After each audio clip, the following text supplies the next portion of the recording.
Insurance. What does it protect you against and how does it work? Insurance protects you against risk of loss. Examples of loss would be sickness, accident, or death. Hopefully, you'll never experience loss, but if you do, insurance can potentially cover that cost for you rather than having yourself pay for it out of pocket. When you purchase insurance, you receive a legal document called a policy from the insurance company. If a loss occurs under the specified time frame written in the small print of the policy, then the insurance company would reimburse the policyholder up to a specified amount. The owner of the insurance policy pays the insurer premiums, which are periodic payments, usually monthly. The insurance company only pays out if the loss occurs, which is typically an infrequent situation.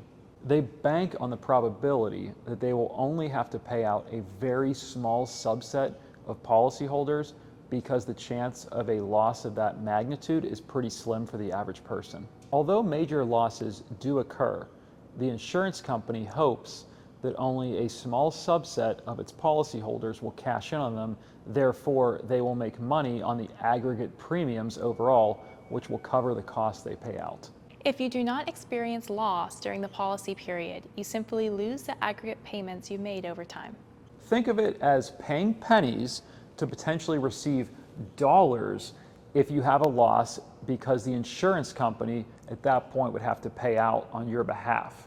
The policy owner transfers the risk from themselves to the insurance company in case a loss were to occur. Otherwise, they would be paying out of pocket for the loss themselves. Common types of insurance most people have that work in this manner are auto and homeowners insurance. Term life insurance also works similarly. Term life insurance has a predetermined death benefit that is at a certain period of time in the future, usually between 5 and 30 years, and it will trigger if the person passes away that is covered by the policy.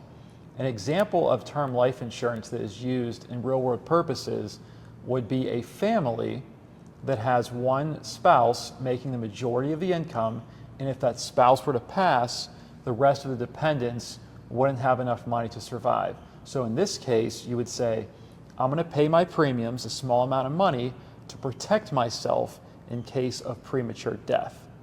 Decreasing term works the same way, except the payout or death benefit decreases over time. For this reason, it's typically the cheapest option. The reason is, as the higher earner continues to live each subsequent year, in case of premature death, the family would need less and less money each year that they survive. It can be potentially used to cover major expenses such as a mortgage or educational expenses for your children until they can pay for themselves as adults. Thanks so much for listening. Don't forget to give this video a thumbs up and subscribe for more content. We look forward to seeing you in our next video.